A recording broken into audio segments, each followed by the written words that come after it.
Helena has played a vital role in blues history for artists from both sides of the Mississippi River. Once known as a wide open hotspot for music, gambling, and nightlife, Helena was also the birthplace of King Biscuit Time, the groundbreaking KFFA radio show that began broadcasting blues to the Arkansas, Mississippi Delta in 1941. The program had logged over 15,000 broadcasts by 2009 and inspired Helena to launch its renowned King Biscuit Blues Festival in 1986. This is Helena, Arkansas on the Mississippi River. Let's go.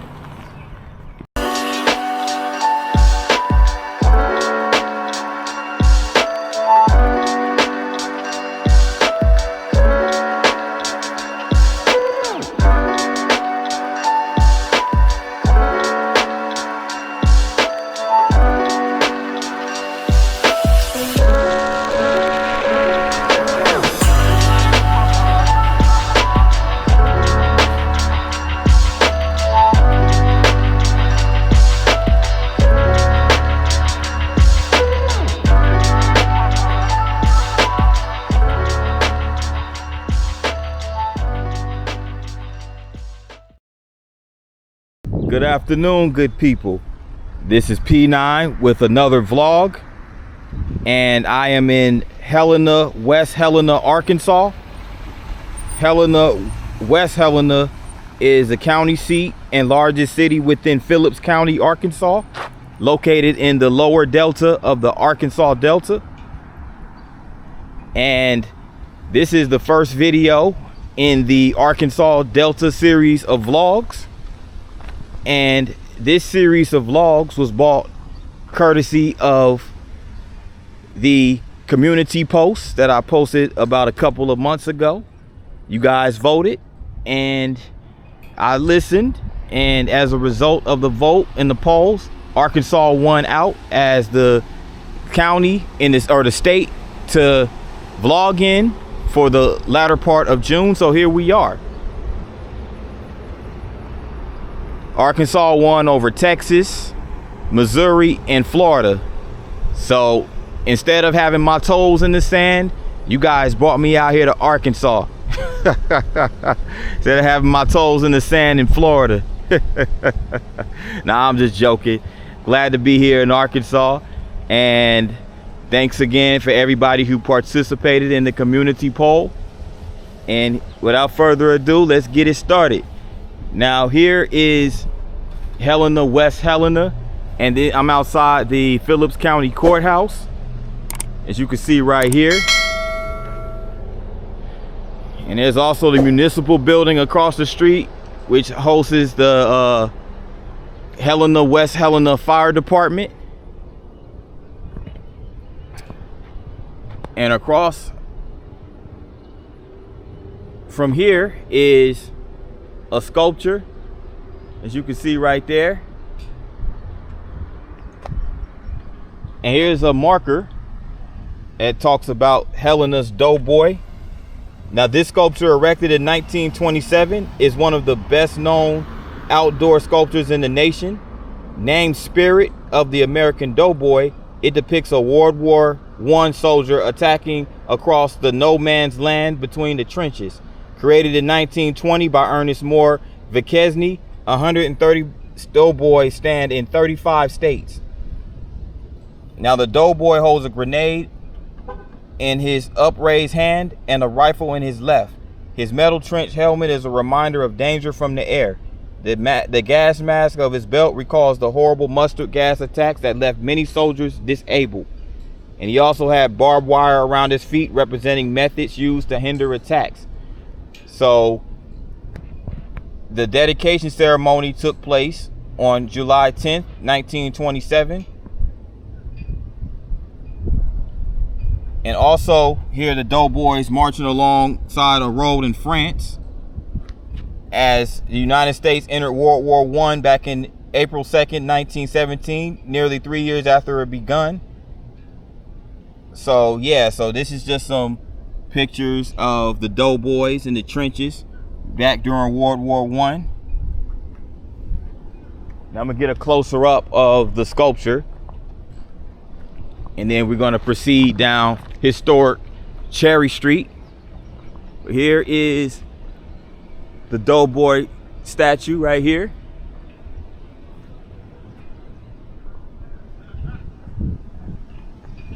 And we're going to proceed down Perry Street. And you can see right here the flags.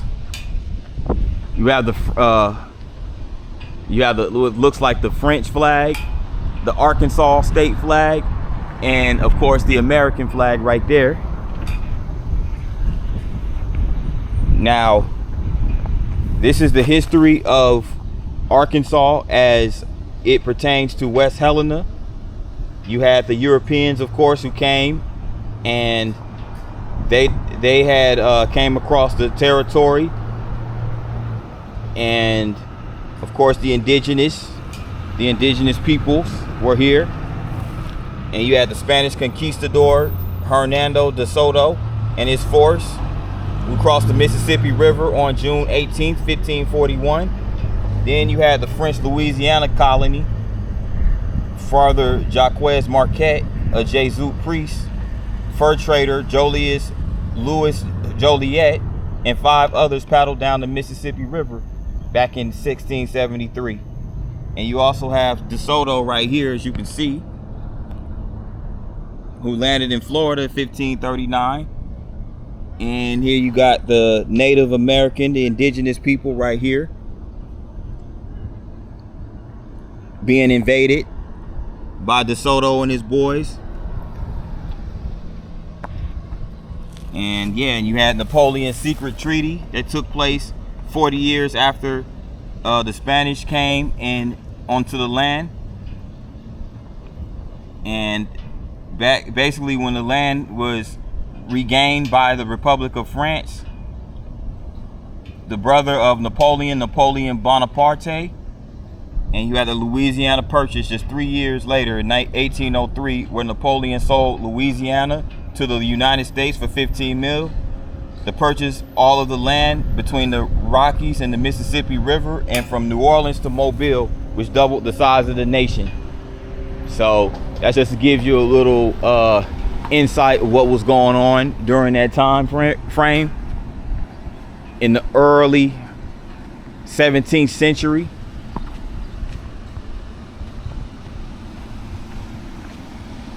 But guys, it is hot out here in the Delta. Bought my insulated bottle of water to stay hydrated on these walks. So if you hear slurps every now and then, it's just me staying hydrated out here in this heat.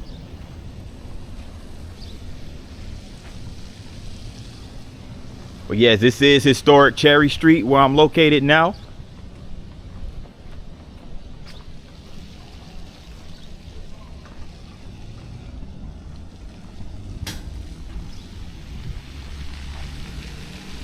I'm about to cross back over here across the street to go check out Court Square Park.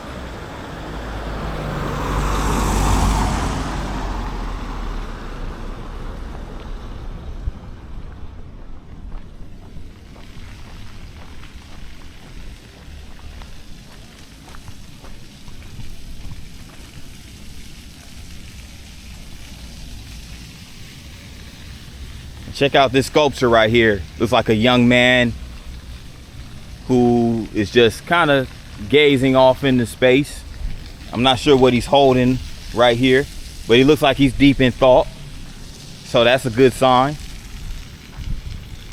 Looks like he's probably in school though. Looks maybe it's a sculpture of a little boy in school or something like that. But over here is a marker of Southland College. 15 years following Alida and Calvin Clark's departure from Southland were unsettled.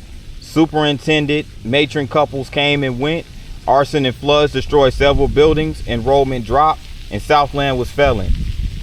Southland provided opportunities after the arrival of Harry and Anna Wolford in 1903 sparked a renaissance. The couple embraced Delta culture and society. Harry Wolford successfully cultivated influential members of the white establishment while retaining the respect of the black community. Harry Wolford despised the sharecropping system, which saw an economic enslavement. To offer an alternative, he purchased land nearby and resold parcels to black families at generous terms. Word spread and families came, some from great distances, to buy land and to see their children educated. So this was essentially a boarding school, this Southland College, and it was land that was afforded to black people who were basically just trying to come up after the long, dreadful years of enslavement, just trying to establish economic prosperity. They're the girls' dormitory of Southland College back in 1915, and they were playing croquet, as you can see right here. Girls playing croquet on the Southland campus. This was back in 1915. And you have one of the students by the name of Benny Scott, who was a Southland boarding student from Mississippi. And here's some boys right here on the in front of the dormitory back in 1915. And here were the faculty of Southland back in 1919 and 1920. And on the far left, you have Harry Wolford. And you know, he definitely provided opportunities. So shout out to Harry Wolford for selling parcels to black families at generous terms, because you know, they definitely were looking for some form of economic prosperity.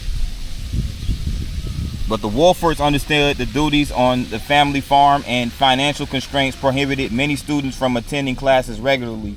They believed that exposing children to even limited education was more important than enforcing attendance requirements. They were also lenient regarding the way in which tuition was paid. Local black families embraced Southland because it fulfilled their vision of what a local school should be. Enrollment quadrupled. Absolutely. You know, you had the formerly enslaved who were seeking educational opportunities where they were denied, obviously, throughout the course of enslavement. And here's a quote from Sarah Burdett, class of 1912. The Quakers didn't have a course in pride or love, but they instilled those in us with everything they taught and everything we did. So really, really insightful information. And here's more information about Southland College. It had its origins as a Civil War orphanage and school for displaced and refugee black children. It was also the first institution of higher education for African Americans west of the Mississippi River. You had, so it was an orphanage. It was an orphanage. And you have Alida Clark right here. Here's an image of Alida Clark. She had more moral courage and invincible determination than any individual I met. And this is a quote from a neighbor describing Alida Clark. So basically, the orphanage and school was established by the Society of Quakers, who moved to larger quarters outside of Helena after the war. Seeing an opportunity, black parents petitioned Superintendent Calvin Clark and matron Alida Clark to admit their children. Southland, which until then had educated only its orphan residents, began accepting day students and boarders. Alida Clark was the moving spirit of the place. She ran the school, organized religious and temperance activities, and raised enough money to keep Southland afloat in an ongoing struggle. So they were also training black teachers and faculty and staff. There's the black faculty back then in 1919, 1920. And Alida Clark instituted a teacher training curriculum. Within 5 years, Southland had put 60 teachers into schools and was recognized as one of the best institutions of learning in Arkansas. Alida Clark's dream, seeing the school's classes conducted by black teachers, all Southland graduates, was realized in 1880. And you have Southland students Willie Bell Hendon on the left, and on the right you have Catherine Penny. So you also saw, which was rare during that time, racial integration. So really cool information about Southland College right here in the Arkansas Delta, more specifically in Helena. So What I forgot to mention is the reasoning behind Helena / West-Helena. This town is really called Helena, but it's a consolidation of Helena and West-Helena after the two consolidated back in 2006. So it's basically a joint city, so to speak. But check out these fountains right here. This is called the Splash Park. So a nice way to cool off. You know what I'm saying?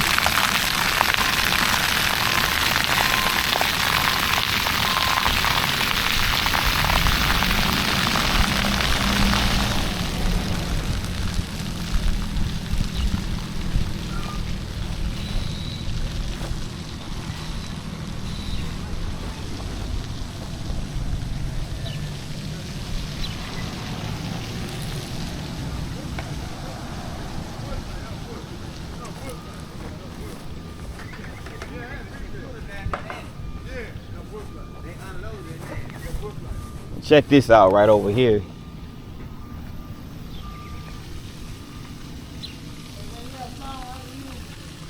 Ha.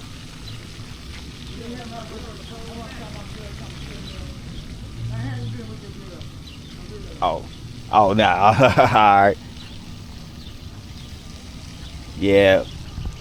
Well, Helena, West-Helena is known for its blues culture. Helena, Arkansas does have a long, extensive history with blues music. You have right here Levon Helm. Levon Helm grew up about 20 miles here on a cotton farm near Turkey Scratch.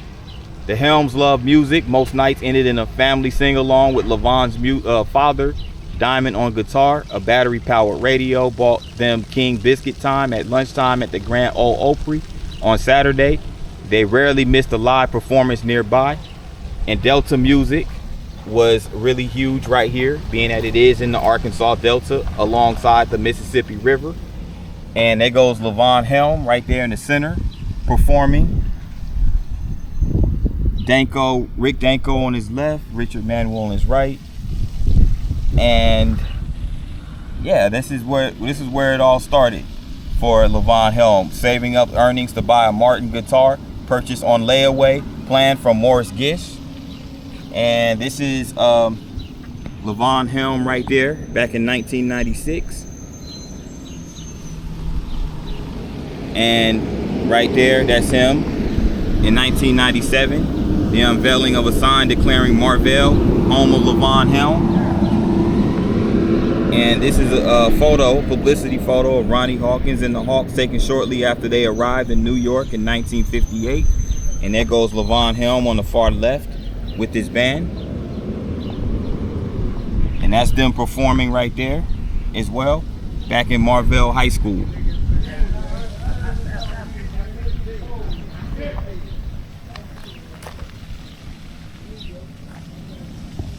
And check this out, we have Sonny Boy Williamson, who is the king of the harmonica and a larger-than-life personality. Sonny Boy Williamson is synonymous within the blues in Helena. Though he often traveled, Williamson always returned to his adopted hometown of KFFA's King Biscuit time. So, a rambling man born in Mississippi, Alec Rice Miller, was born playing for harmonica for tips before his 10th birthday. And as a young man, he adopted the name Sonny Boy Williamson and played across the South along with bluesmen Robert Johnson, Robert Jr. Lockwood, and others. And he was solidly built, well over 6 feet tall. He loved to talk and gamble and drink, but most importantly, liked to play that harmonica. And there he goes right there with the suit on, with the fedora, holding the harmonica. That's Sonny Boy Williamson. There he goes right there as well. And there goes Sonny Williamson on the far left. What's up, guys? Hey, baby. I need you, baby. Walk like a millionaire. Hey, walk like a millionaire. I need you, baby. Hey, baby. Hey, you walk like a millionaire. Let me get wave like a millionaire. Yeah, so you have the king in Helena. This is Elvis Presley, who headlined 4 shows here in Helena. 3 Before Sun Records sold his contract at RCA. And there goes Elvis right there with 2 ladies right there. Elvis played 4 shows at the Catholic Club, the local Catholic Club, in 1954 and 1955. And Sonny Payne, promoter, KFFA employees. Sunshine, Sonny Payne, and Larry Parker promoted Elvis's December 1954 and January 1955 performances, running modest ads in the Helena world.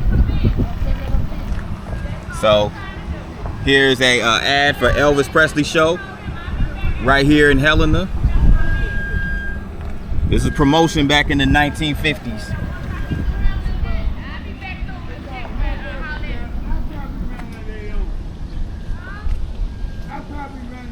So you have Rosa Marie McCoy, who also broke into the white male-dominated business side of the music industry. So she was a songwriter, and she was born near Oneida, Arkansas, on a small farm. And she loved the blues and often stood outside the hole of the wall on Phillip Street and juke joints on Walnut Street to hear live music. After seeing the all-female band Sweethearts of Rhythm, she began to dream of a professional singer. In 1942, 20-year-old Rose left Arkansas to pursue her dream. And there goes her right there, Rosa Marie McCoy. That's her right there. Just different pictures of her. She was inducted into the Arkansas Black Hall of Fame in 2008. And posthumously into the Arkansas Jazz Hall of Fame in 2018. And there goes more of Rose Marie McCoy. That's her high school graduation picture.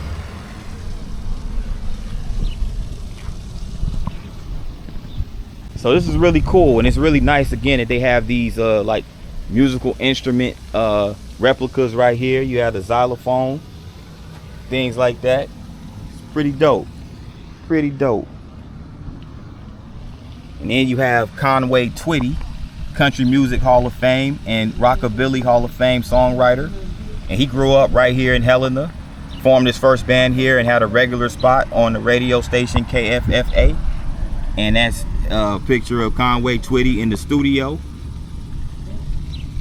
And there goes the Delta Supper Club promotion, reservations for private parties. That's Conway Twitty right there, final promotional picture. And that's Conway Twitty right there in the center, holding the guitar. And that's him right there as well. So his real name, I believe, was Harold Lloyd Jenkins, and his family listened to Grand Ole Opry on KFFA. His father taught him to play guitar before he entered the 5th grade. And then making music in Helena, the Jenkins family had been living in Helena for about 3 years when Harold's singing earned him a guest spot with the Arkansas Cotton Choppers. The Cotton Choppers, wow. 2 years later, 12-year-old Harold formed the Phillips County Ramblers with best friend John Hughley, Wesley Pickett, and James Henry. And he also had a logo, Twitty's logo, the Twitty Bird. And there goes the signature, Conway Twitty's signature. So these are courtesy of Miss Jean Hughey and the family of Conway Twitty. So really nice historical markers right here.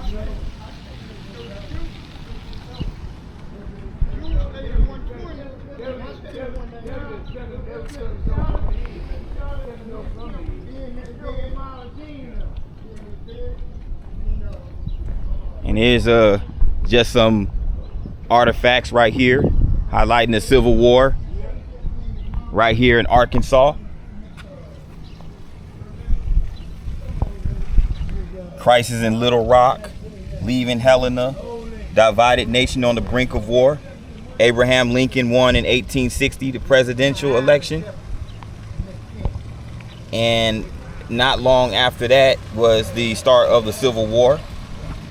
and the Little Rock Arsenal. And they had the Harper's magazine back then. And this is just some photographs right here, highlighting. There's a quote right here from the Arkansas governor at the time, Henry Rector. The Union of States may no longer be regarded as an existing fact. And you had plenty of men from Phillips County who joined the militia in 1861, and some even most of them joined the Confederate Army that spring. So, you know, you had that was basically the spawn of the Civil War.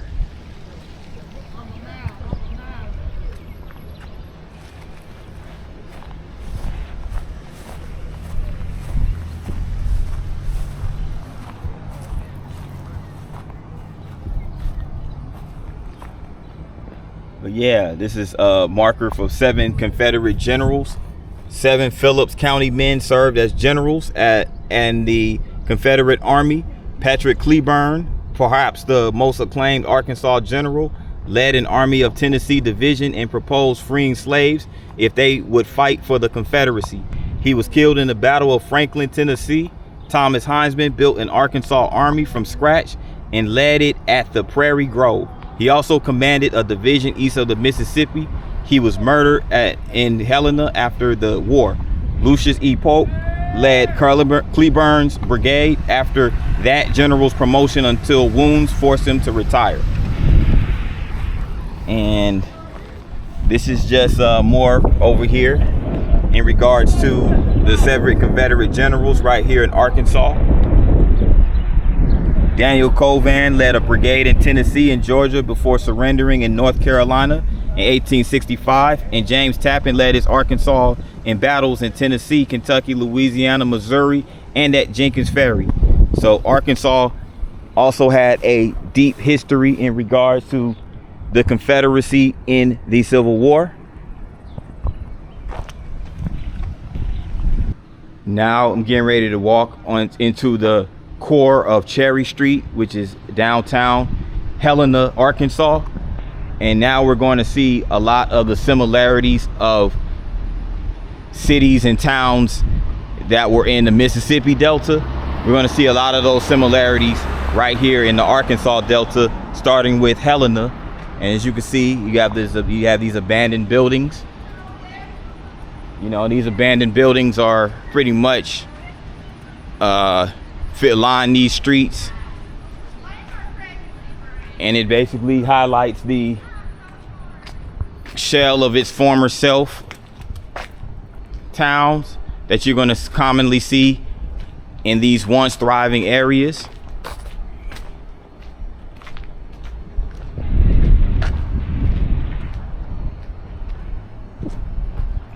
And a lot of these buildings, of course, were like old shops, warehouses. Some were perhaps apartment buildings or residential buildings and things of that nature.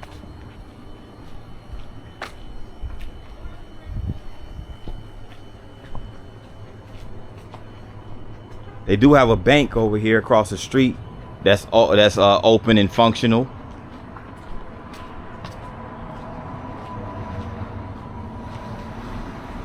But outside of that, not much activity going on.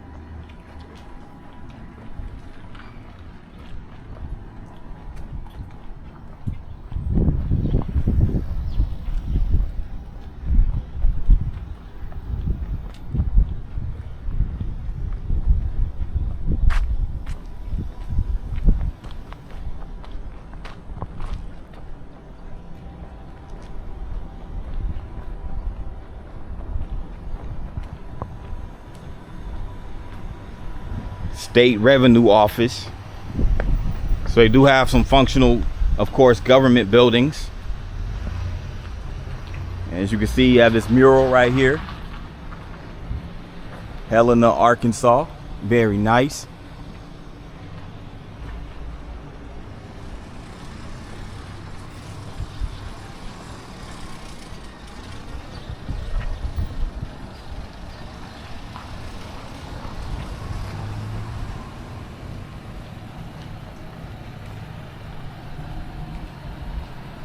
Buster Brown shoes They still have the original signage up there for Buster Brown Shoes, which looks like operated out of this particular building.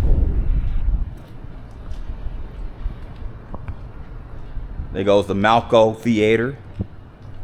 Of course, that's abandoned.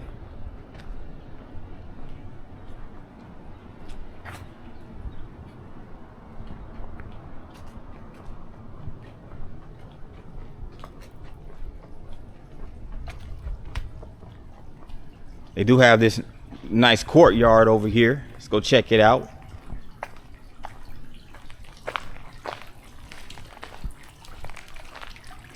Plenty of shade over here too, which I'm gonna take advantage of for the time being while I soak in some of this history along with you guys. Here you have a picture of Mr. Frederick Douglass. Frederick Douglass in 1861. A former slave and passionate and influential advocate for black rights, wrote, "Let it be known that the American flag is the flag of freedom to all who will rally under it and defend it with their blood. Let colored troops from the North be enlisted and permitted to share the danger and honor of upholding the government." It was 1863 before the War Department listened to Douglass and many others who believed that black men should be allowed to serve in the Union Army. And in 1862, it was clear that there would be no peaceful end to the war. Since the beginning of the war, free black men in the North had enlisted or insisted that they had the right to fight for their country. And there goes Abraham Lincoln right there, right there in the center, alongside Allen Pinkerton and General John McClernand on the antebellum battlefield near Sharpsburg, Maryland. So the Emancipation Proclamation took effect in December of 1862, but in late 1863, just 3 months after the Emancipation Proclamation took effect, the Department of War sent Adjutant General Lorenzo Thomas to the Mississippi Valley to recruit African Americans into the Union Army. Thomas began his efforts in Cairo, Illinois. He reached Helena on April 6, 1863. Lorenzo Thomas later reported that when he began his task, the prejudice against colored troops was quite general, and it required, in the first instance, all my efforts to counteract it. But finally it was overcome, and the blacks themselves, subsequently, by their coolness and determination in battle, fought themselves into present high standing as soldiers. And there goes photograph right here of a black soldier volunteering to serve in the Union Army back then. Photographs of African American Civil War soldiers are relatively rare. So this photograph is an unidentified soldier from the Library of Congress. And you have Lorenzo Thomas at Fort Curtis.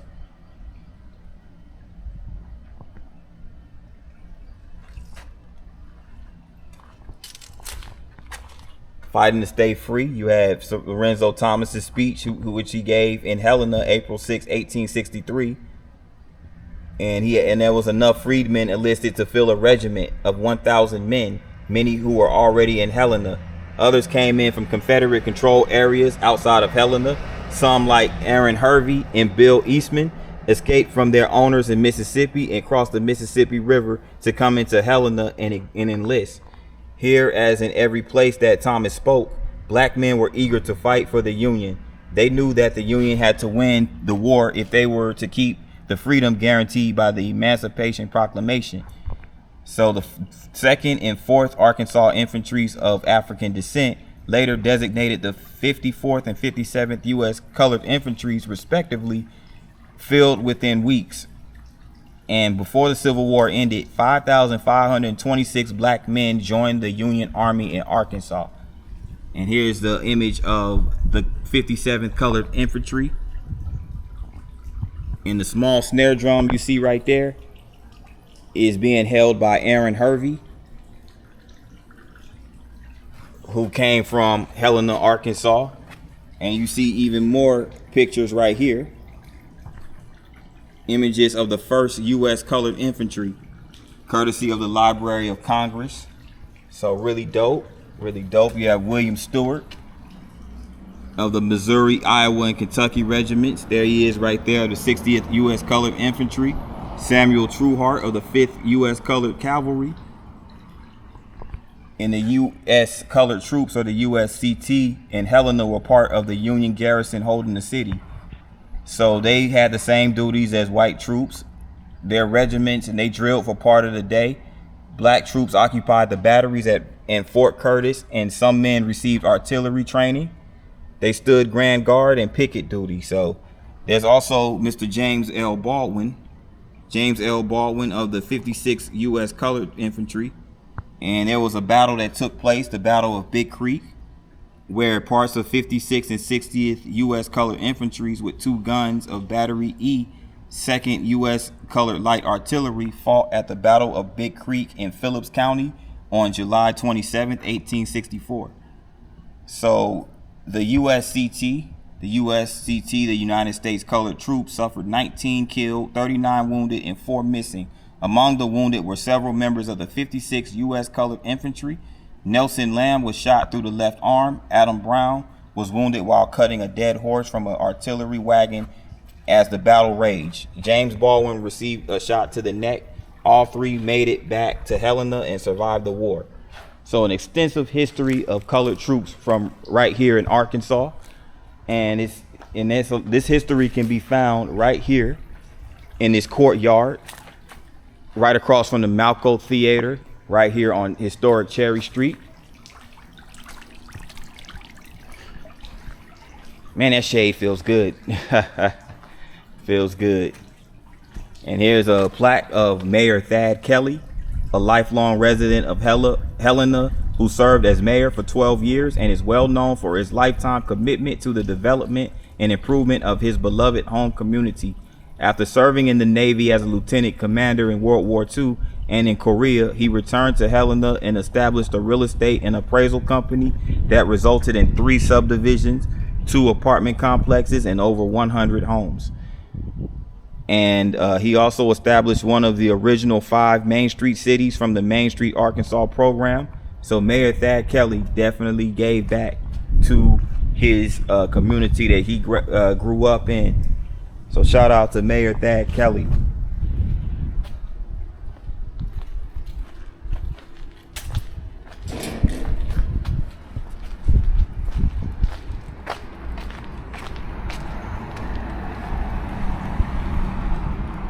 So back during the heyday of Helena had this street was filled with thriving black businesses. You had laundromats, you had law firms, appraisals, all type of different things, shoe stores, everything. But look how abandoned this looks. Very little activity going on Cherry Street nowadays.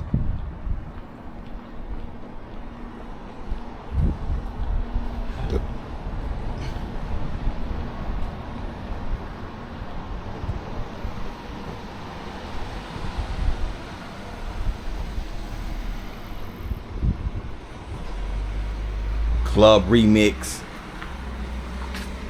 It's definitely abandoned now.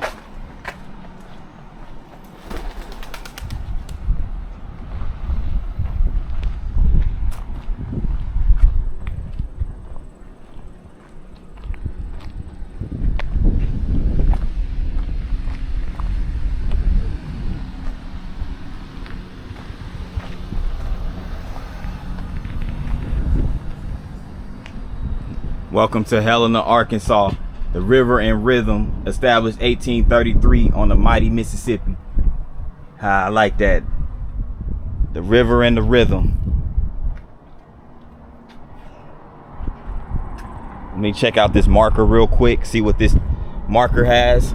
And this is a marker of KFFA 1360 AM, York Street Studio, which operated from 1941 to 1964. King Biscuit time began right here in the Floyd Truck Lines building that stood at 215 York Street. From the second floor studio, KFFA broadcast a 15-minute program that secured its place in the history of radio and American music. KFFA has been broadcasting the blues since 1941. And Sam Anderson, who was then the highest paid school superintendent in Arkansas, wanted a new challenge. He recently started a radio station and told him that they had tremendous potential in Arkansas. So this is King Biscuit time right here. This is Sonny Boy Williamson, as we mentioned earlier, who performed during King Biscuit time. In order to fill in airtime, Sam Anderson and Max Moore wanted to sell the company's new product, King Biscuit Flour. The three got together on November Day in 1941 and gave birth to King Biscuit Time. If not for this lucky happenstance, KFFA might have been just another radio station in Arkansas. And there's a unidentified quintet who posed for a photograph in the studio. And there goes Harold Jenkins right there with a microphone, 1956, performing at the studio. And this is King Biscuit time back during that time. This was 1949. This was the 2000 broadcast of King Biscuit time. So yeah, a lot of really cool photographs right here of KFFA.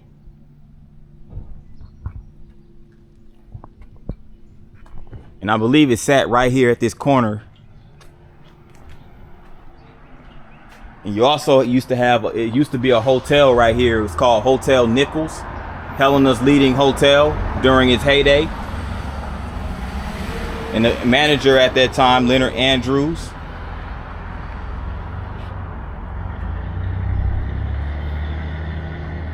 So yeah, this is what the hotel looked like right here. Of course, it's abandoned.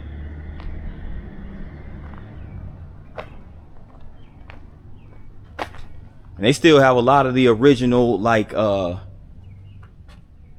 advertisements, or the store frontages and everything like that.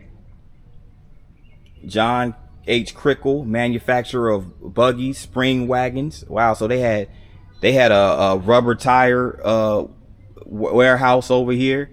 They had a locksmith company, C.G. Sandberg Novelty Works, H.S. Horner and Company cotton factors, wholesale and retail grocers. Wow. Yeah, they had it going on. Palace Drug Store, first in the mind of the sick. W.W. Wood Drug Company, C.C. Rayburn, J.C. Tanner, W.W. Wood. Fitzpatrick and Miles Apothecaries. Wow, okay. Ridge City Drug Store. Yeah, they had a lot of proprietors here. Best place to buy ice cream and soda water, Black Diamond Drug Store. Miller's Hotel and Cafe. Furniture Store, Myers Furniture Company. I like how they keep these up here, by the way. Cash Bargain Store, Smokehouse, Cigars and Tobacco, Silver Moon Hotel and Cafe. It Pays to Please, Hotel Nicholas, Proprietor Tom J. Pettit. Yeah, definitely a lot of the historical aspects of this city still remains. But wow, check that out. It's a construction area, condemned. Whew.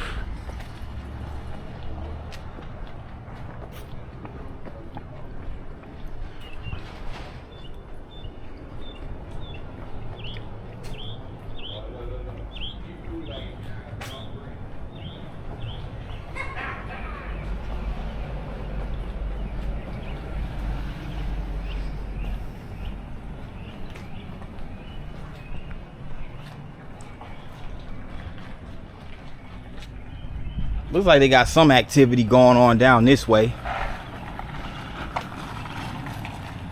About to see in just a minute. They have a bank called the Partners Bank. It's open.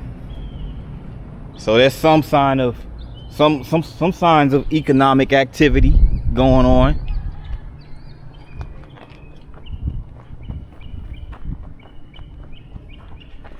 Check out this mural right here. Check out this mural. The J.C. Penney Company. Look at the silhouettes of all these sisters right here. That's dope. That is dope right here. So this must have been the location of the J.C. Penney Company back in the day.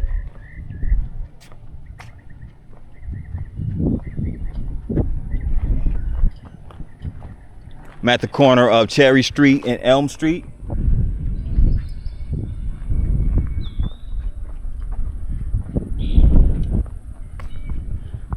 Delta Q and Brew. Okay. Okay, Delta Q and Brew.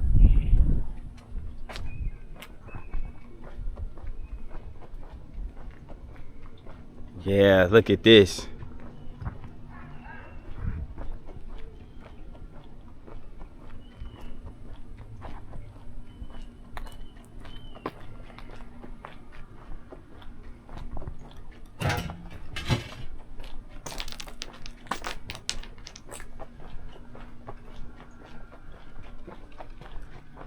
Go down this side of Elm Street real quick.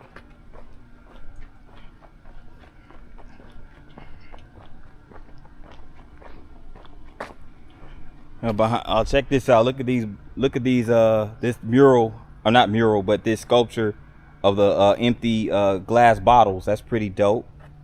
That's pretty dope. It's behind this this gate right here, and they also have a mural of Mark Twain over there. Beyond this gate.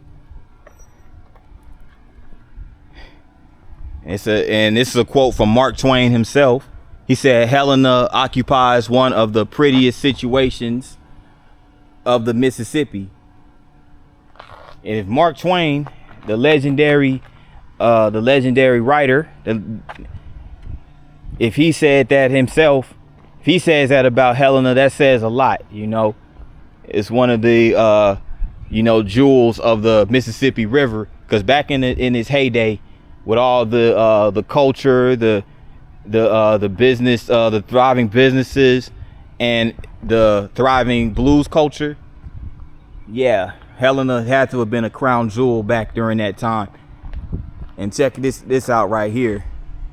This structure has all these nice murals. Helena, Arkansas, blues capital. Has the yellow and green, the thunderbolt with the crown. Okay. Shout out to whoever puts together this nice artwork. Helena Bound. You have the guitar right here and the musical notes. Really nice, good people.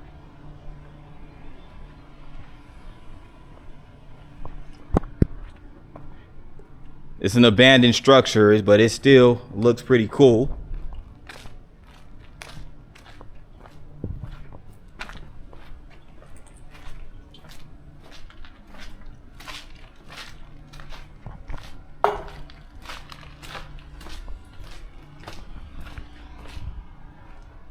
I wonder what this used to be, by the way.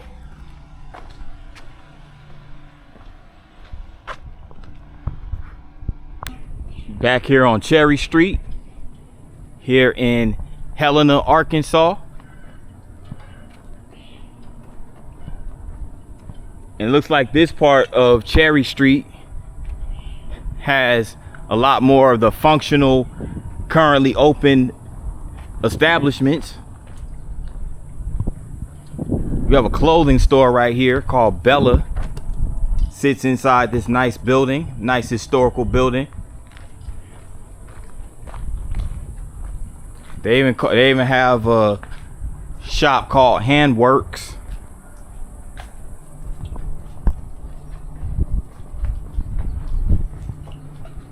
Had to come over on this side where the shade is.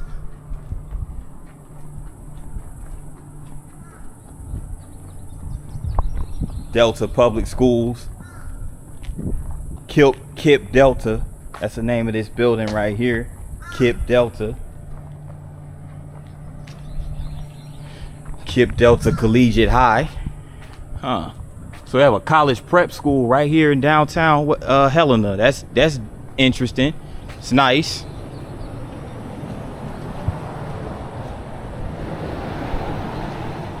Looks like I'm over here by the river. Right across from it, the river park. About to get over there momentarily.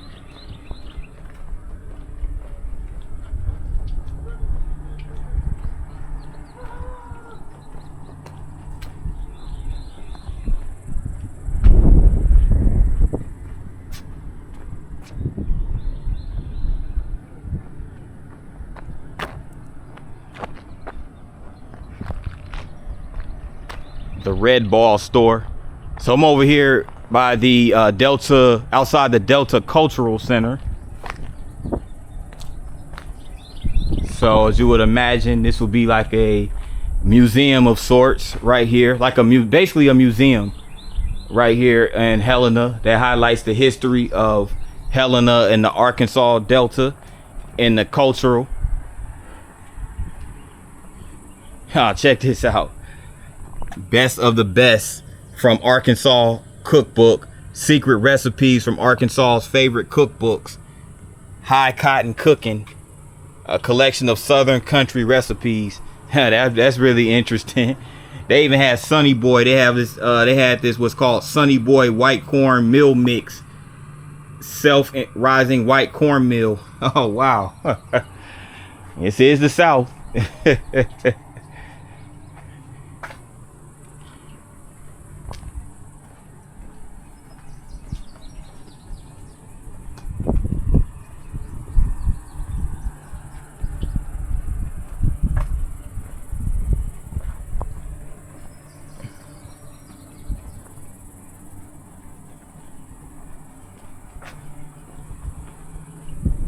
Yeah, they do have the Delta Cultural Center Visitor Center.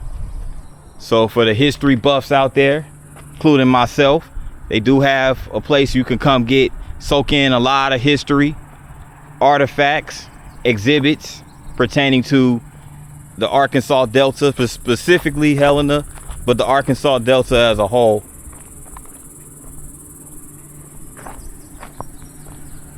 They even have a pavilion right here called the Cherry Street Pavilion. And they also have a historical point right here. This is a historical point where on June 18, 1541, Hernando de Soto crossed the Mississippi River near Friars Point to Aquixo, an Indian village south of Helena, Arkansas. And this was erected by James Bate Chapter, DAR. So very interesting history right there.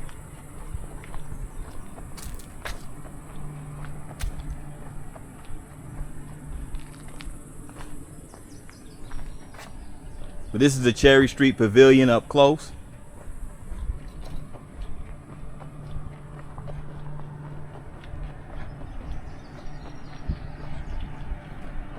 It looks like there's going to be a train depot coming up, a railroad depot, which will segue into the river park. Check this out. In fact, let me go over here real quick.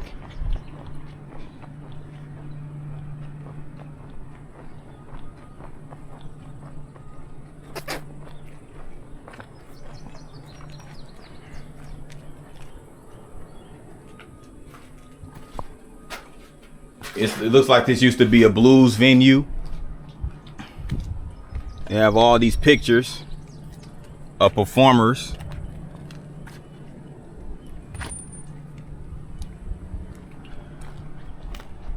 So it looks like obviously this street alone right here on Cherry Street, it looks like it was back in its heyday, it was a lot of blues venues A lot of live music venues and whatnot. This used to be a antique shop right here. So you had hotels, restaurants, and a bunch of blues venues, juke joints, all of that stuff back then. And this building right here is actually for rent.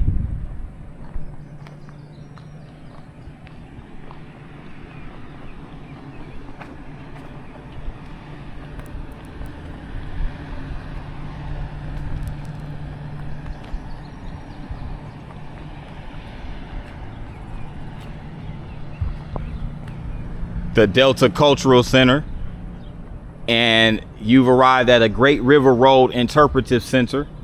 So apparently going all the way down from Venice, Louisiana, all the way up to Park Rapids, Minnesota, Grand Rapids, Minnesota, you have what's called the Great River Road Interpretive Center.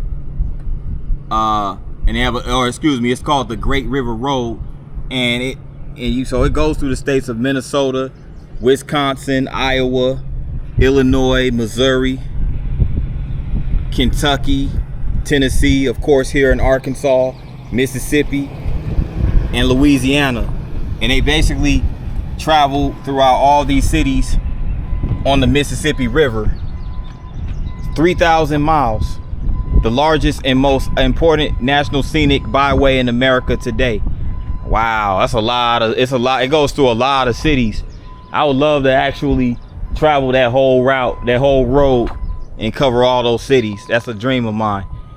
But right now we're in West-Helena. So this is the Delta Cultural Center.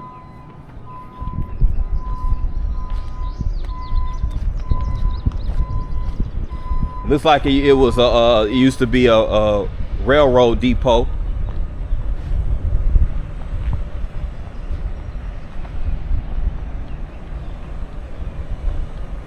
Here comes one of the railroad cars right here.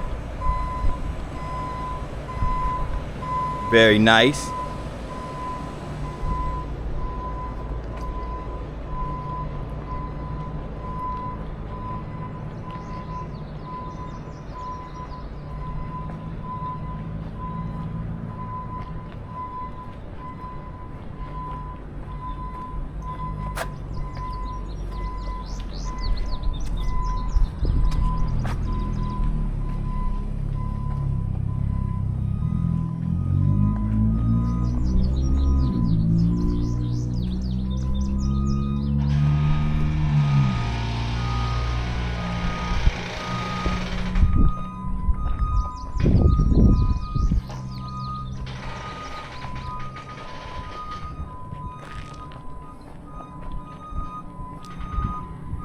Helena Levee Walk.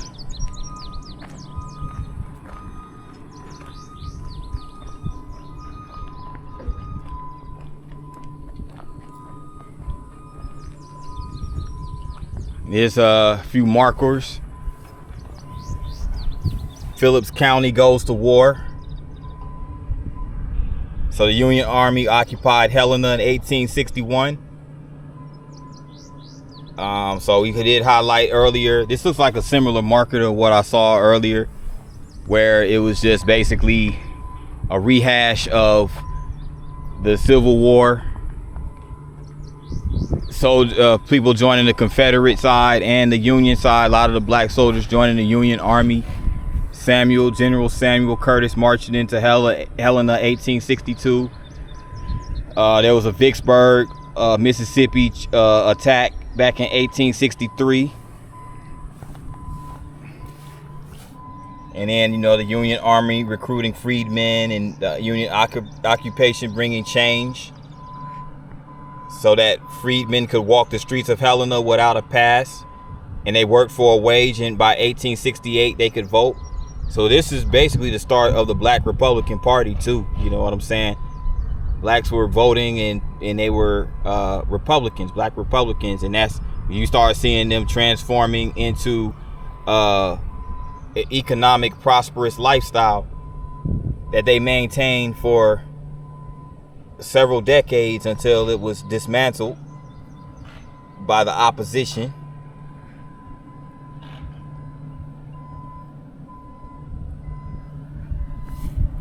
Mary Sell Edmondson, a former slave. And here's just pictures of slaves, freedmen, and then Union soldiers.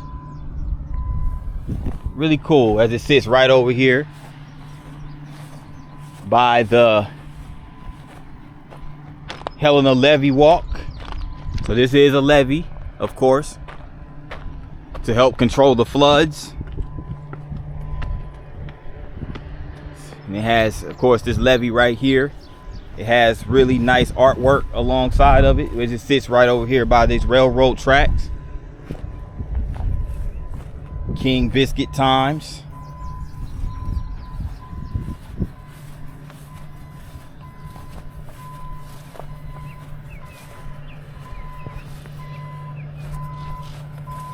It's really nice, y'all. Really nice.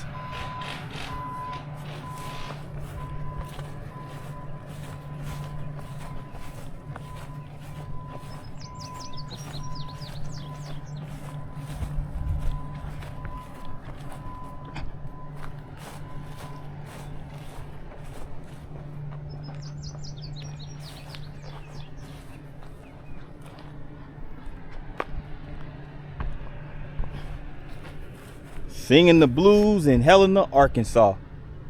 Yes, indeed. Yes, indeed.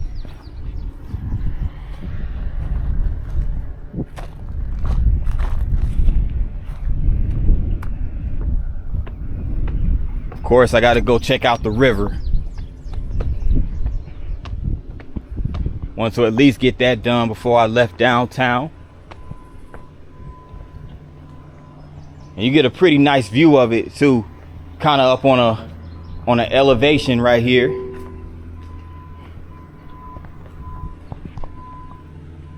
Yeah, there goes the mighty Mississippi from Helena, Arkansas.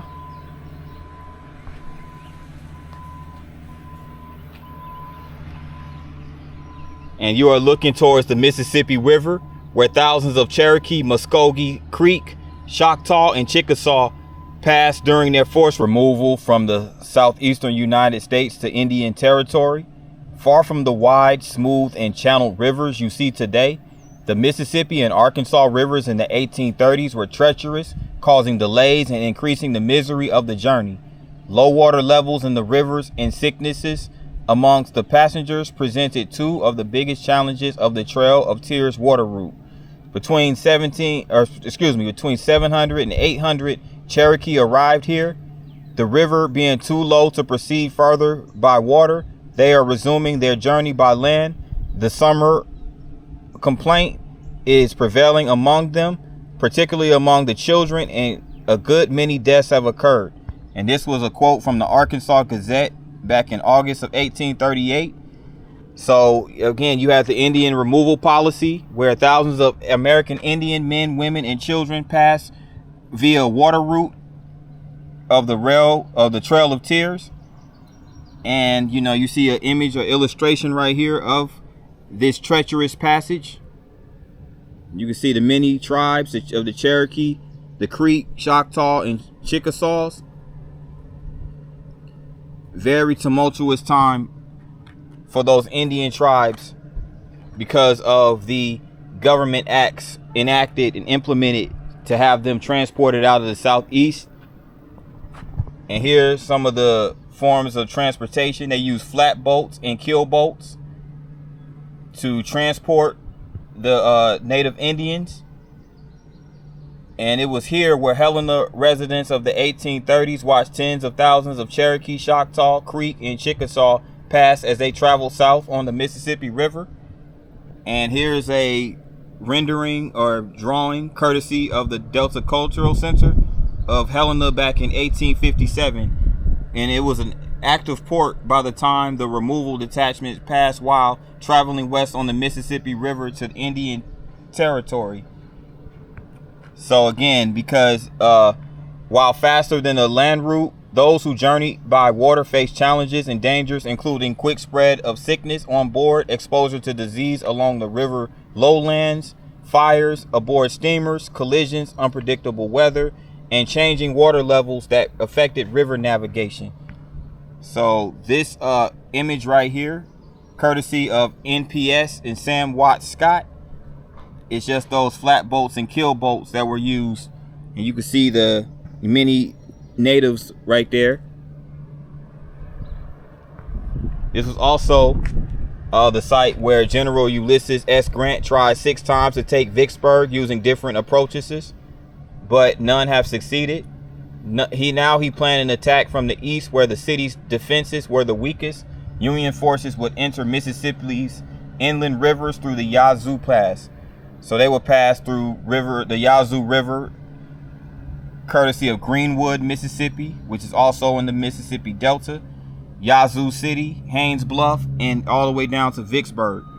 So Grant eventually made it to Vicksburg. It was a 47-day siege, and the city surrendered on July 4th, 1863. It was the same day that Union forces repelled a Confederate attempt to retake the city of Helena.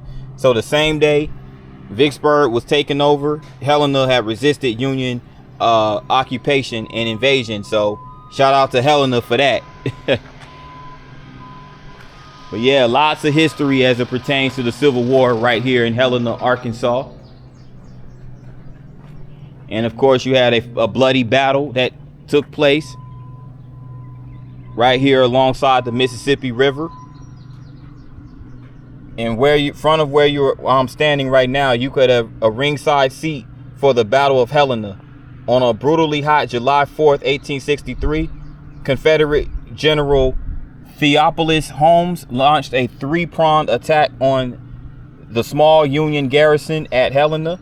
Union defenses entered around Battery A north of here, Battery B northwest of here, and Battery C due west of where we're standing right now, and Battery D southwest here at Fort Curtis. So here's some illustrations of the river boats that transported military supplies and soldiers and things of that nature. So you had Dennis Bahan of the 37th Arkansas Infantry Regiment and Charles Misner of the 29th Infantry Regiment. They pretty much just described in detail what transpired during this bloody battle. There's a quote: "The ground at this point was impassable." This was by Dennis Bahan. I mean, it's a much longer quote, but I'll just leave it at the ground at this point was impassable. And Charles Misner said the rest of the batteries got range on them and the gunboats began to shell them. So yeah, you know, these individuals recall these memories in great detail. But look at this stunning view though of, you can see the downtown area of Helena from right over here.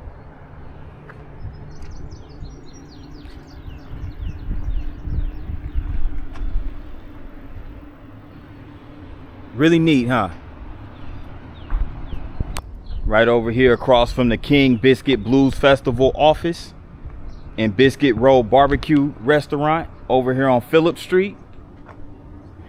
And look at this right here. Look at this building. It is completely torn down, like completely gutted. Completely gutted. And this looks like at one point in time it may have potentially been a music venue. Wow. Crazy. This is a marker though of Sonny Boy Williamson here in Helena. Helena was home to a flourishing blues scene that inspired Sonny Boy Williamson and other legendary musicians from Mississippi, including Robert Johnson, Pine Top Perkins, Houston Stackhouse, James Peck Curtis, and Honey Boy Edwards, to take up residence here in the 1930s and 40s. They and many others performed at a famous juke joint at this site called The Hole in the Wall. Williamson's rise to fame began in Helena as the star of KFFA radio's King Biscuit Time. So I got to do my research on this King Biscuit Time, because you know, see if I can find some old footage on YouTube, because it seems like this was quite the event back then. But yeah, Sonny Boy Williamson was born and laid to rest in Mississippi and lived in Chicago, East St. Louis, Milwaukee, Detroit, and numerous other locales. But Helena was the town he came to regard as home. And here's several images of Sonny Boy Williamson. That's him right there, sitting down playing the harmonica. This is from Honey Boy Edwards' book, The World Don't Owe Me Nothing. And this photo is by Jim O'Neill of Sonny Boy Williamson. And yep, the 10-pound Sonny Boy. Sonny Boy was such a household name that he had his own, he basically had his own marketed corn mill. Shout out to Sonny Boy Williamson, the blues of Sonny Boy Williamson. That's him on King Biscuit Time, as you can see. And that's him in his older age right here. Again, photo by Jim O'Neill. So this is really cool. This is really cool. Williamson had played in Helena even before he began performing on King Biscuit Time in 1941. He was joined by a succession of King Biscuit entertainers, James Pat Curtis, and others included Pine Top Perkins, Willie Love, Joe Willie Wilkins, Houston Stackhouse, Elmore James, and W.C. Clay. And they all originally from Mississippi. So as you can see, yes, it's definitely in the gene pool of, you know, it's in the bloodline basically for Mississippi musicians. But his recordings include the chart hits Don't Start Me Talking, Keep It To Yourself, and Help Me, which brought him to national recognition. And in the 1960s, he played a key role in popularizing the blues in Europe and inspiring a host of British blues rock musicians. So Sonny Boy Williamson was like, he was well known internationally. This dude was a superstar. Genealogical research and family sources point to a likely birth date of December 5th, 1912, under the name of Alex Miller, but he also called himself Rice Miller, Willie Miller, Little Boy Blue, Reverend Blue, and Willie Williams, among other monikers, and he gave birthdays as early as 1893, when he eventually took his stage name from another popular bluesman, John Lee Sonny Boy Williamson. In the blues lexicon, he became Sonny Boy number 2. Wow, that's very interesting that there's conflicting information in regards to Sonny Boy's date of birth or year of birth, because it's like, but back then, you know, they didn't really keep records like that, I don't think, of you know, people's birth dates, you know, like nowadays we have birth certificates and stuff like that. I don't think they really had birth certificates like that back then. If you notice, a lot of historical figures that were born around that time, there's always question marks surrounding when they were actually born.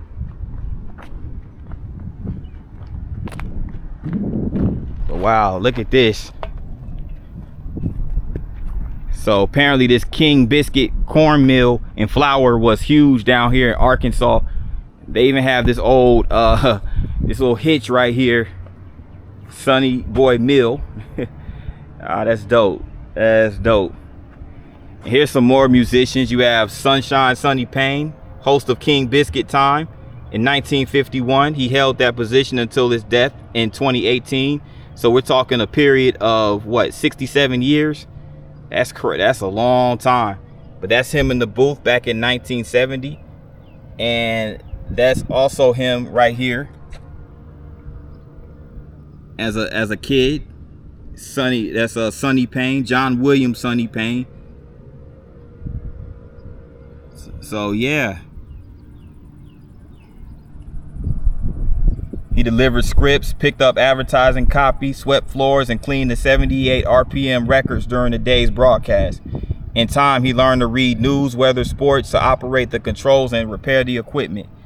So shout out to Sonny Payne, aka Sunshine.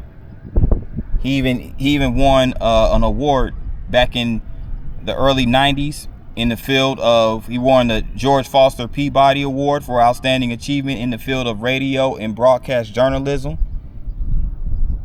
And that's him right here with his childhood friend, Robert Jr. Lockwood in the center, and Pine Top Perkins at the far left. Look at Pine Top Perkins in that suit, in that fedora.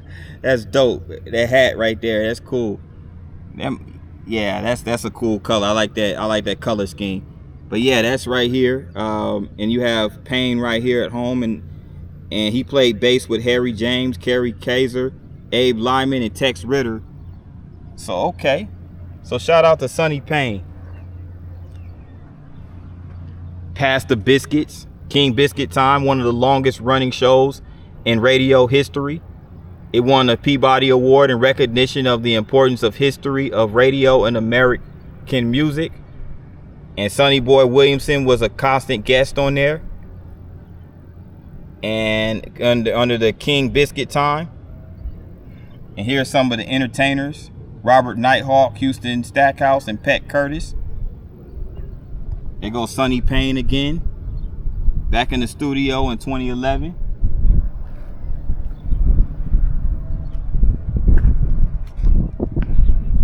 King Biscuit Time.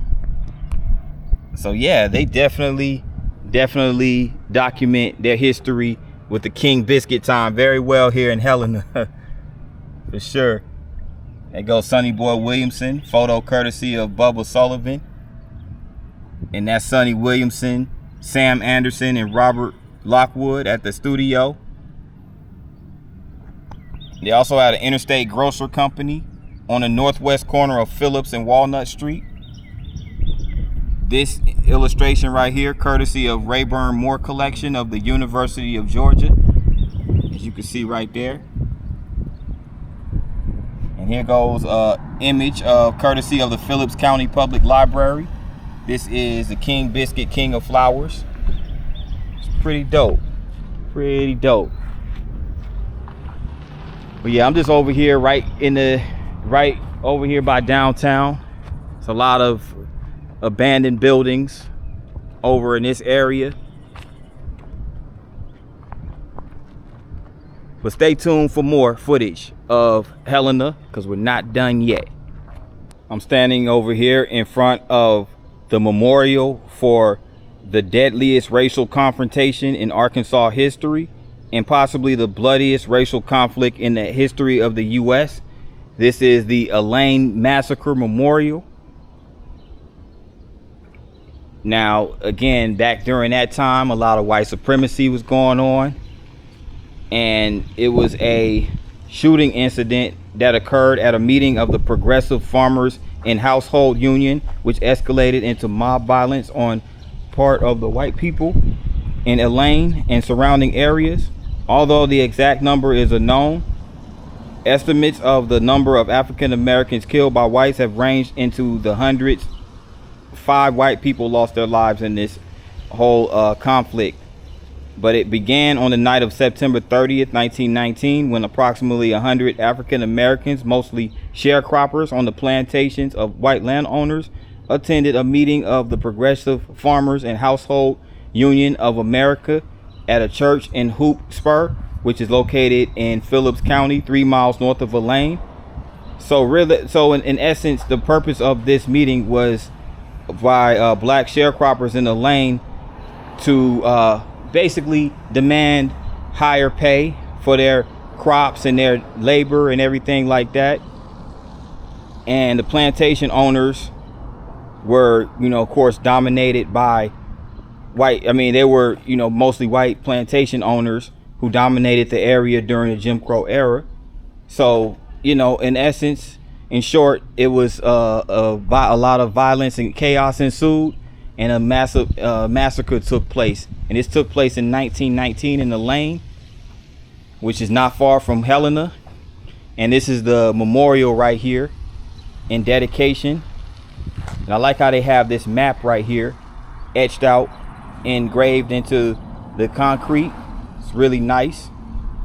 Really nice.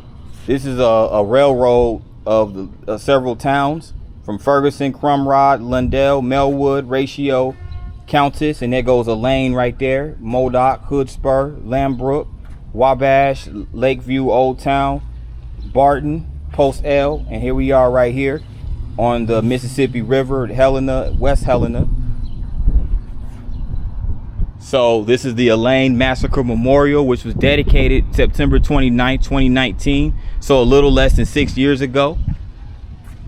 It was inspired by the example of David Solomon, who sought to improve the lives of all members of the community. And here is just a list of everybody who contributed to this memorial. It was designed by Amos Eckerson, with engineering by Frank Allison, and constructed by Eckerbuilt and West Coast Concrete. So shout out to all of those who put together this really nice memorial dedicated to those known and unknown who lost their lives in the Elaine Massacre. Just another one of the many tragic historical events that took place in the Deep South here in America. And over here is the Jacob Trieber Federal Building. So it functions as the U.S. Post Office and the U.S. Courthouse as a federal building.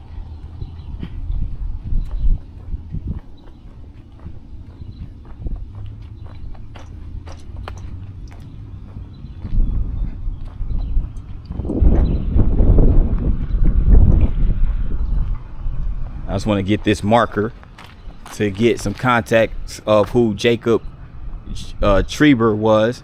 So Judge Jacob Trieber, so he was a judge. Jacob Trieber served as U.S. District Judge for the Eastern District of Arkansas from 1901 to 1927. He was the first Jewish judge ever to serve on the federal bench. Trieber was born in Prussia in 1853, immigrated with his parents to St. Louis in 1866, and the family moved to Helena, Arkansas in 1868. A brilliant student, he began to read law with the retired justice of the Arkansas Supreme Court. After graduating from high school, he became a member of the Arkansas Bar 1876, practiced successfully in Helena, and was active in civic life. A member of the Temple Beth El, he married Ida Stradasky in 1882 rather, with whom he had a son and daughter. So a Republican, Trieber was elected Helena City Councilman and Phillips County Treasurer, but lost elections for statewide and federal office.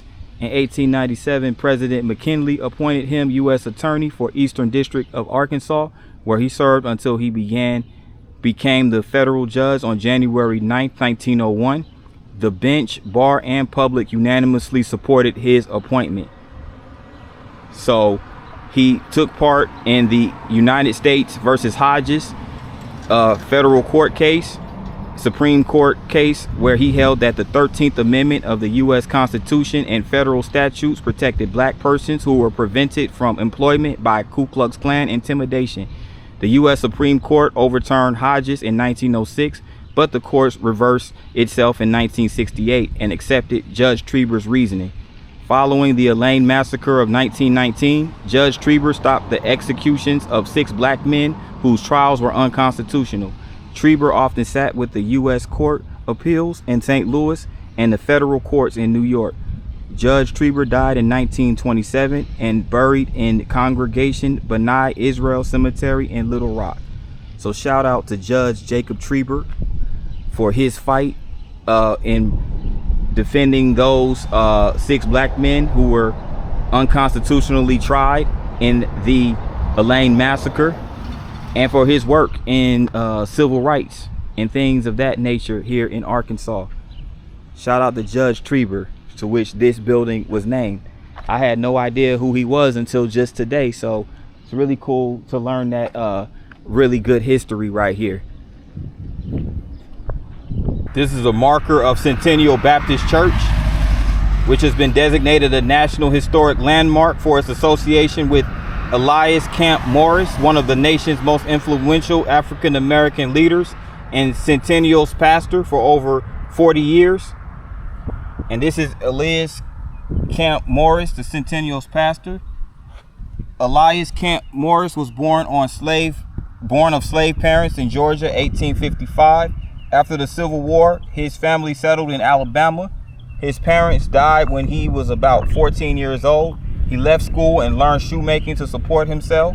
He later attended Nashville Normal and Theological Institute in Nashville, Tennessee. And in 1874, he was licensed to preach in a Baptist church. He settled in Helena in 1877. 2 years later, he became pastor of Centennial Baptist Church, a position he held until his death in 1922. During Morris's 43 years as pastor, the congregation swelled from 33 members to more than 1,000. And here's a photograph of Pastor Morrison. And this is his family right here.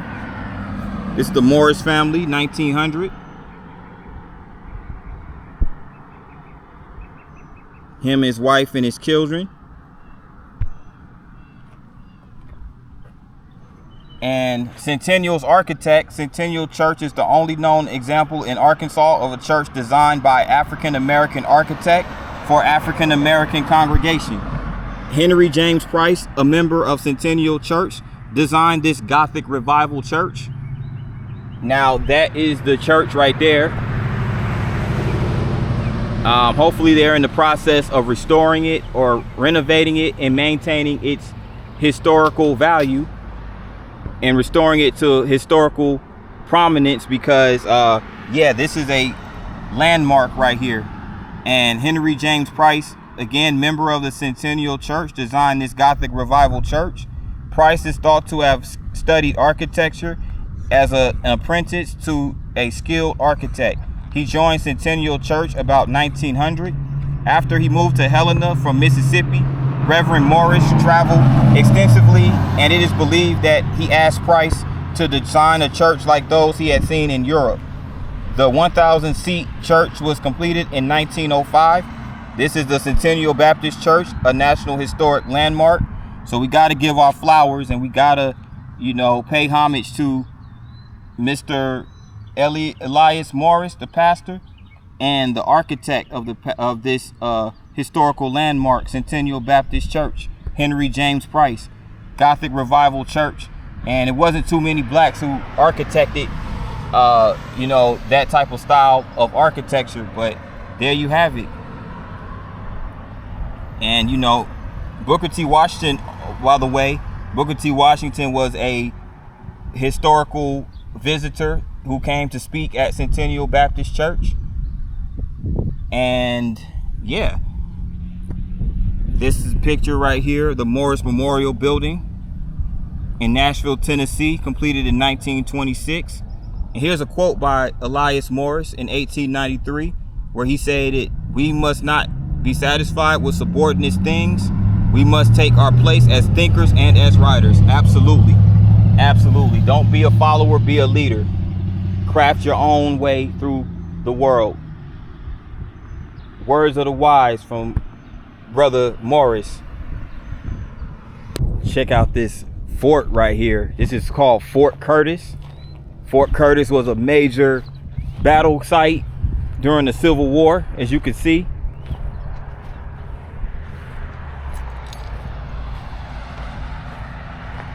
This side of the park is sitting facing Columbia Street.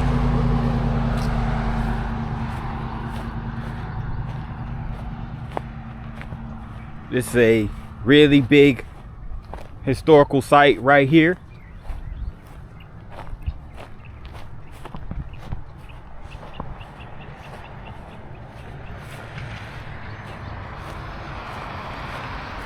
And this fort was really well built. They have an entry over here, which I'm gonna get to in a second.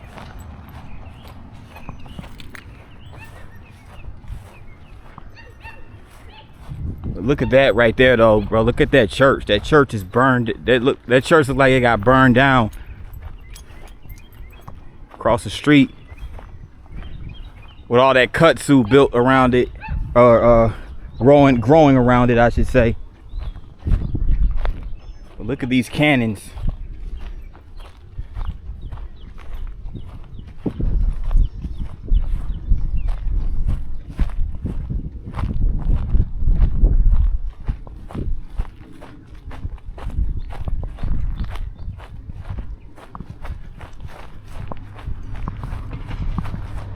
Here's some markers that give some historical context about Fort Curtis. So construction of Fort Curtis began within weeks of the Union Army's arrival in Helena. Engineers began working on a large redoubt, an enclosed earthwork. They sited the earthen fort on high ground at the end of a ridge. In 1862, the fort stood there 3 blocks north of here, just west of the city. And here is when they were actually constructing Fort Curtis with those planks of wood and everything like that. Fort Curtis's formidable guns. Engineers designed the impressive fort to protect Helena from attack. Huge guns brought by Mississippi River steamboats bristled from the ramparts. The Army hoped that the formidable weapons would cause the Confederates to think twice before attacking. 6 24-pounders and 1 32-pounder cannon armed Fort Curtis. The 32-pounder gun alone weighed 7,200 pounds. It could fire a projectile over a mile, as you can see right there. And who built Fort Curtis? Of course, it was built on the backs of slaves. Thousands of escaped slaves, known as contraband, followed the Union Army to Helena in July 1862. Within weeks, the Army put hundreds of contraband to work building Fort Curtis. African-American laborers moved tons of earth, cut trees, milled lumber, and did everything else required to build Fort Curtis. Imagine moving enough dirt to build this fort with only shovels, picks, and wheelbarrows. Then imagine doing this back-breaking work in the hottest months of the year. Yes, it gets hot and humid. Of course, this is the deep south, so I know that was torturous. The men who came to Helena seeking freedom did just that, building a fort larger than this reconstruction in 3 months. And parts of Union soldiers seized African-American men, including those working for the Army and other jobs, and set them to work on Fort Curtis. General Eugene Carr, who's photographed right here, an advocate for the contraband, complained to General Curtis, writing, "It would be better to send the orders through the proper channels to send parties to gather them contraband wherever they may be found." So obviously he was a General Carr was a huge advocate for slavery, as you could see there. And in spite of being forced to labor on the fort, many of the men who built Fort Curtis enlisted in the Union Army the following spring. And there goes one of the soldiers right there. And this is courtesy of the Library of Congress. And this is just more information about Fort Curtis between 1862 and 1867. There goes General Samuel Curtis, to whom which this fort is named after. The first Union commander of Helena, for whom Fort Curtis was named. And the picture of the interior of Fort Curtis is the only known photograph to exist. And this is courtesy of, again, Library of Congress. So yeah, Fort Curtis definitely cements its history here in Arkansas, Helena, Arkansas.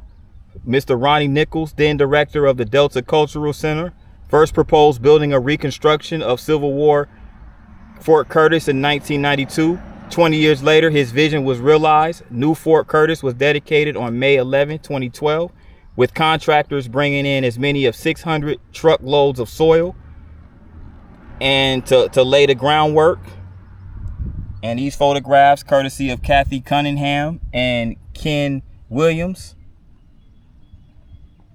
Really cool, really cool. So they did a reconstruction of a Fort Collins, and this is what you see right here in front of you. We're going to go inside.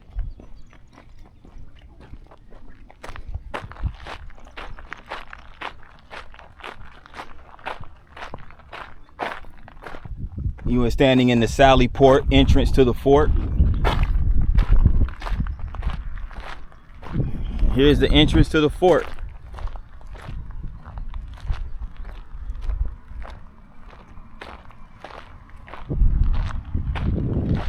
Here's a marker of the Union forces that took place in the Battle of Helena. Several of them right here.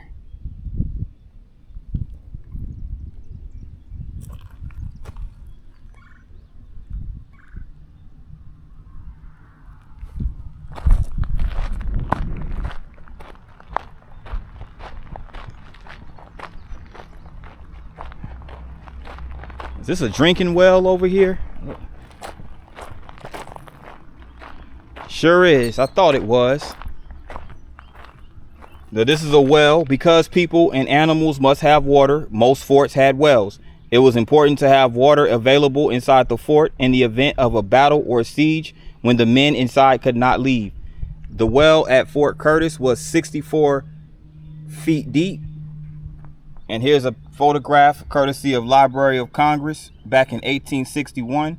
Soldiers at the well in Fortress Monroe in Virginia. So yeah, this is Fort Curtis, reconstructed Fort Curtis.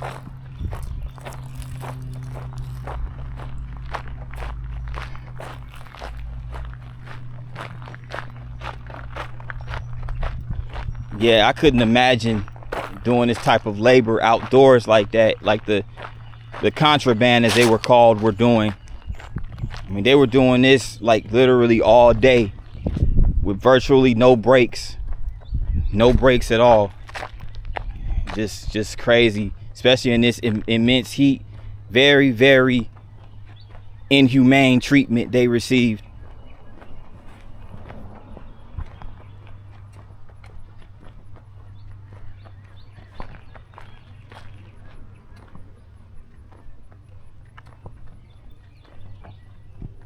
But check this out. On April 6, 1863, Adjutant General Lorenzo Thomas made a speech at Fort Curtis seeking to enlist former slaves into the U.S. Army. The next day, hundreds of black men joined the last Arkansas Infantry, African descent, later designated U.S. colored troops, aka USCT. These soldiers took an active role in winning freedom for Arkansas slaves. The 54th, 57th, and part of the 69th USCT were raised from Phillips County men. USCT were in Helena from April 1863 until war's end. The USCT faced hardship and prejudice but fought well and served with distinction. So shout out to the U.S. colored troops and Adjutant General Lorenzo Thomas. And that, my friends, is the history of Fort Curtis and the African descent slaves and the soldiers who served in the U.S. Army. And in this last part of the video, we're going to drive through West-Helena, Arkansas, which is still part of the Helena and West-Helena consolidated cities. But once upon a time, West-Helena was a twin city of Helena, Arkansas. And they were their own separate municipalities. So I'm just going to ride around West-Helena. And right now I'm on Plaza Avenue, one of the main drags of West-Helena.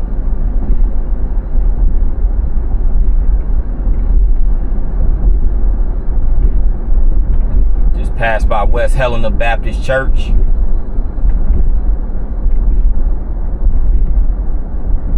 So I'm passing some of the residential areas, residential neighborhoods. There's a United Methodist Church right there on the right. Roller Citizens Funeral Home.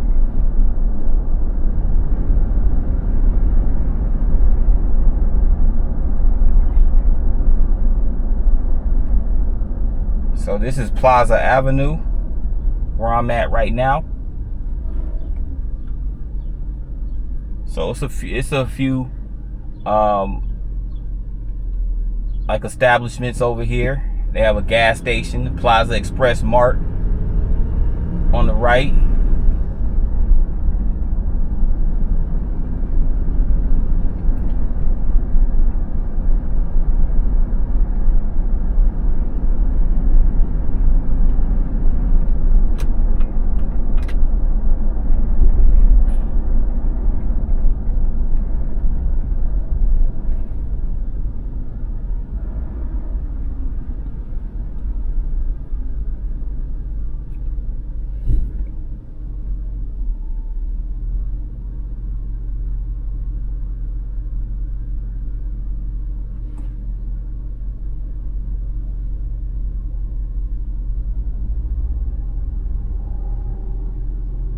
at the corner of Plaza and Sebastian Street.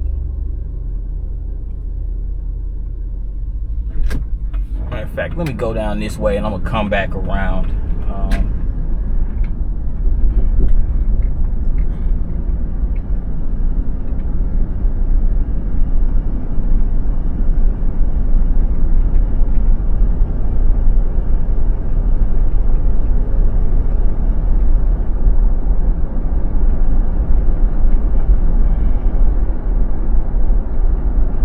Yeah, this looks like very much a lower income area. Of course, it's in the Arkansas Delta, so that is common in the Delta region, of course. Arkansas Delta region, one of the most economically depressed regions of the U.S.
Right turn right there.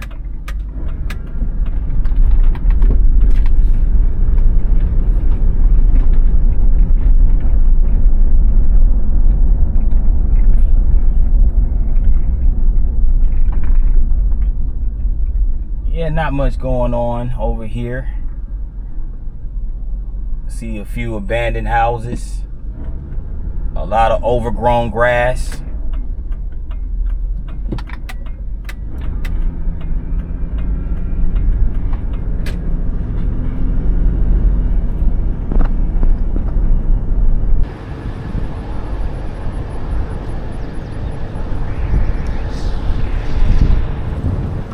West-Helena was where a prisoner of war camp took place. 14-year-old Imogen Eakin watched with excitement as workmen labored at the fairground opposite her Cleburne Avenue home. They built guard towers, erected barbed wire fence, and converted the exhibit hall into offices, barracks, and mess hall.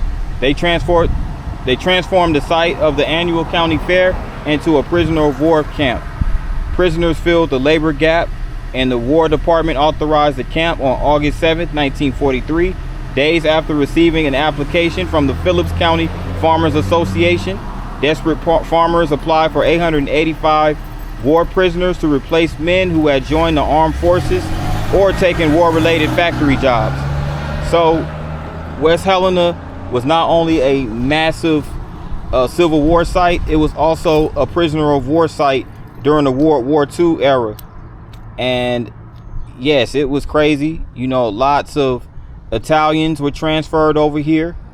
And there was also a prisoner of war camp in Monticello, Arkansas, not far from here. But yeah, there was a prisoner of war camp right here in West-Helena. And this is just a little surrounding of the area of West-Helena. And this is where we'll end the video. And with that in mind, guys, thanks for tuning in to this West-Helena vlog. If you like the vlog, make sure you hit the like button. Also, if you're new to this channel, make sure you hit the subscribe button along with the notification bell. And when you hit the notification bell, make sure you hit all. That way you get notified each and every time I drop a new vlog. And also, if you're feeling generous, feel free to donate to either the PayPal or the Buy Me a Coffee. Links are in the bio or the description box. Any donations, big or small, will greatly be appreciated and will go towards the content creation of this channel. And with that in mind, good people, thanks again for watching. See you guys on the next one. Peace.